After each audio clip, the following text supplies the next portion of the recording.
Of course, everyone that stumbles upon this YouTube channel or clan instantly knows by the tone of my voice and by my deliveries that I'm a very serious person. This formed during my early childhood because when I was born, my family was already like, I don't want to say way older than me, but let's say that a little bit more mature. So they were like already way past like 25 years old, both of my parents. And yeah, they were basically like way more serious.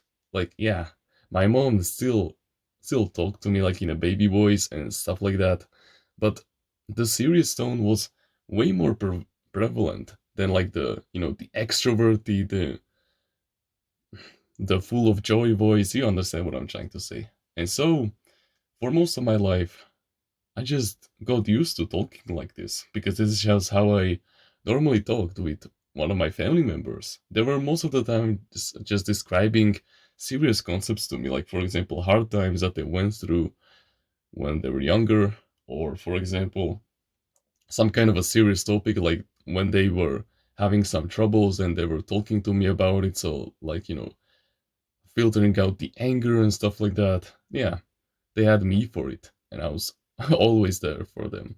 Don't get me wrong. Of course, I'm still highly empathetic, so don't get this twisted. I'm not some kind of an authoritarian figure that doesn't care about anyone's feelings. No, that's not who I am.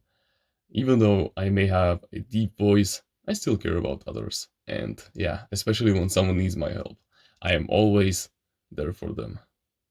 But yeah, this meant that when I went out into the real world, or as they call it, the 99% of people, when I met them, those people from like the households where they had them like before the ages of like 25, they were like full of energy, big extroverts. They were like shouting, they were like non-stop talking. And then I felt bad because, I just wasn't compatible with them like at all.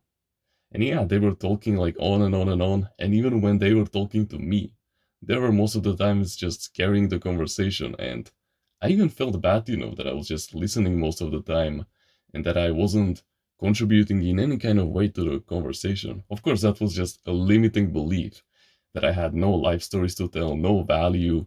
But yeah, I overcame that self-limiting belief a long time ago now. So it doesn't it doesn't bother me anymore. But back then it did. And yeah, I used to struggle with that a lot, but now I don't.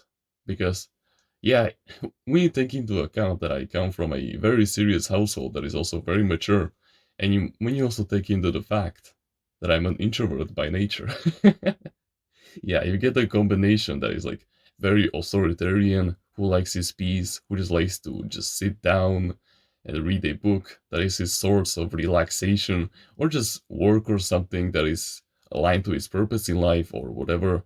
Yeah, that's the type of relaxation that I like. Don't get me wrong.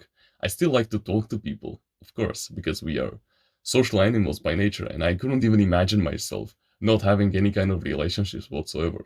Like you just cannot survive without that. You just need that buddy of yours or that family member of yours to talk to from time to time. Because I believe that there was this study that was done once where basically people on secluded islands that had no one, genuinely no one out there on the island, they literally started having these illusions.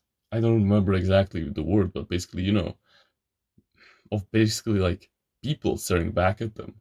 Because in our early childhood, when we were like babies in our first months, our mother's eye contact with us confirmed to us that we are basically alive and that we actually existed.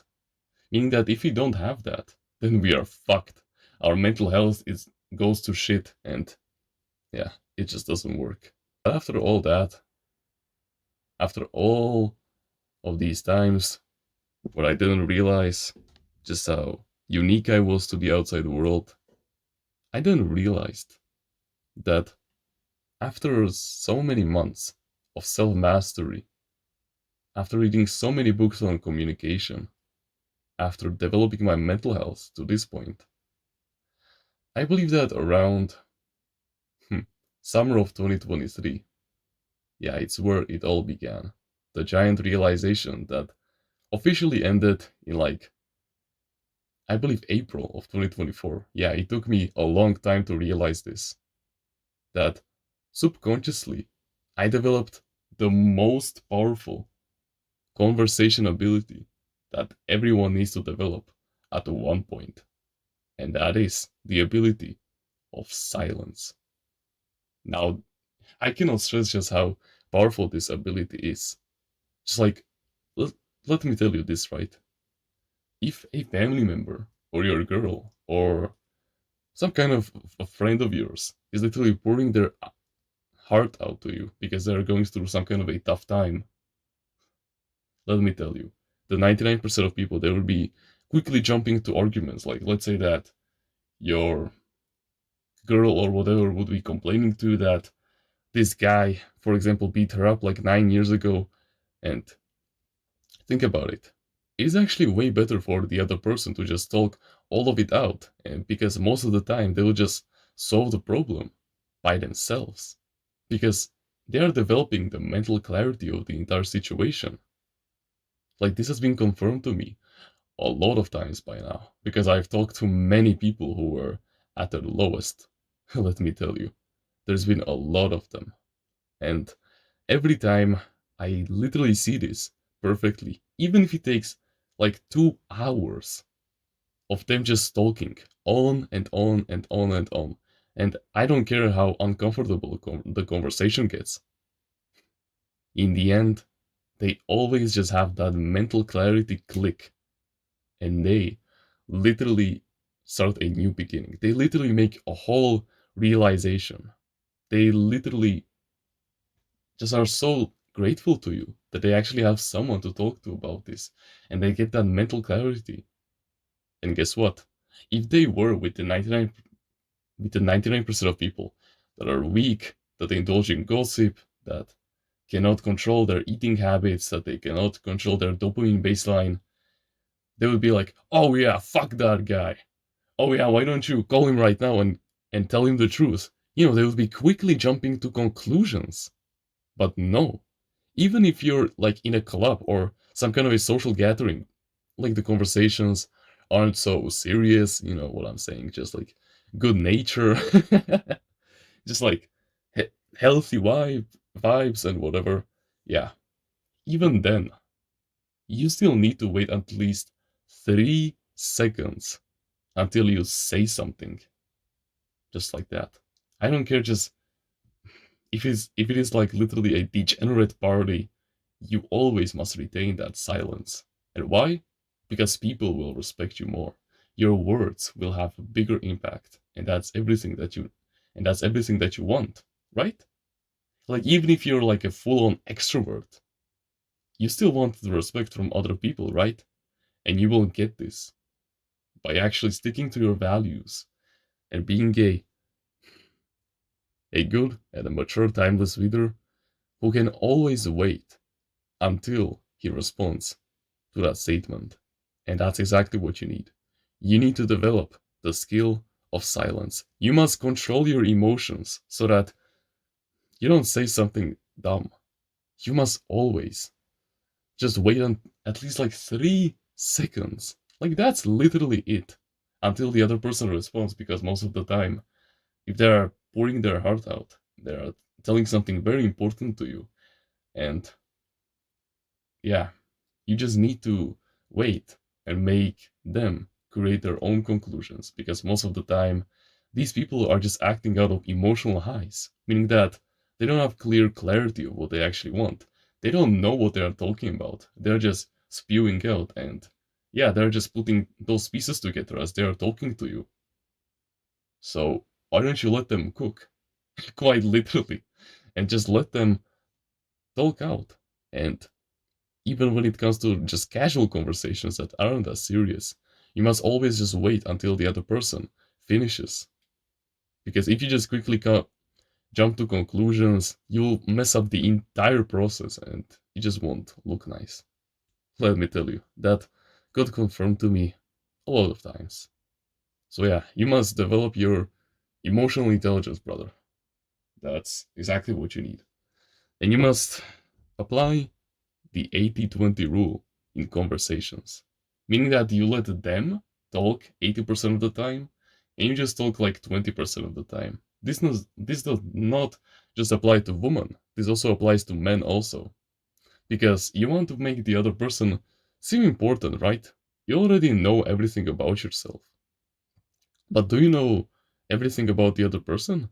That's right. And then you wonder why you cannot sustain conversations with the other people. Because you're talking 80% of the time about yourself, about the school that you go to, about the habits that you do, and you aren't interested in the other person at all. That's exactly what you need. You must be interested in that other person.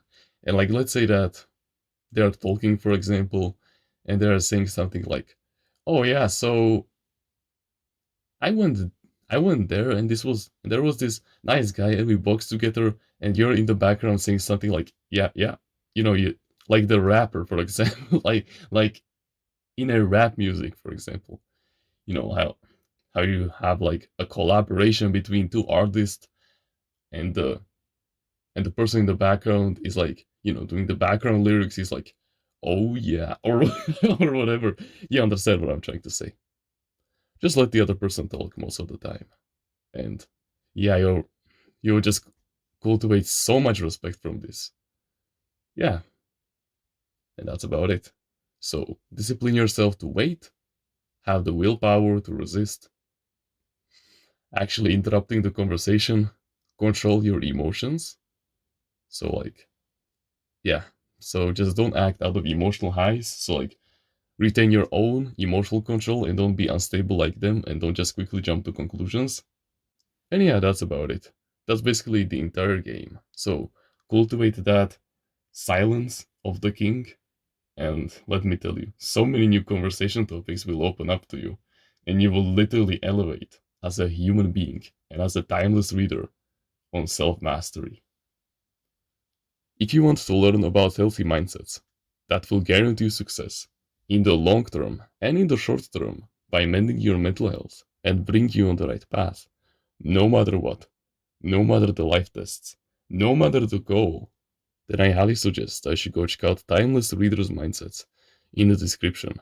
It is truly something life changing, and you would be an absolute fool to miss out, especially with the discount that is happening over there right now.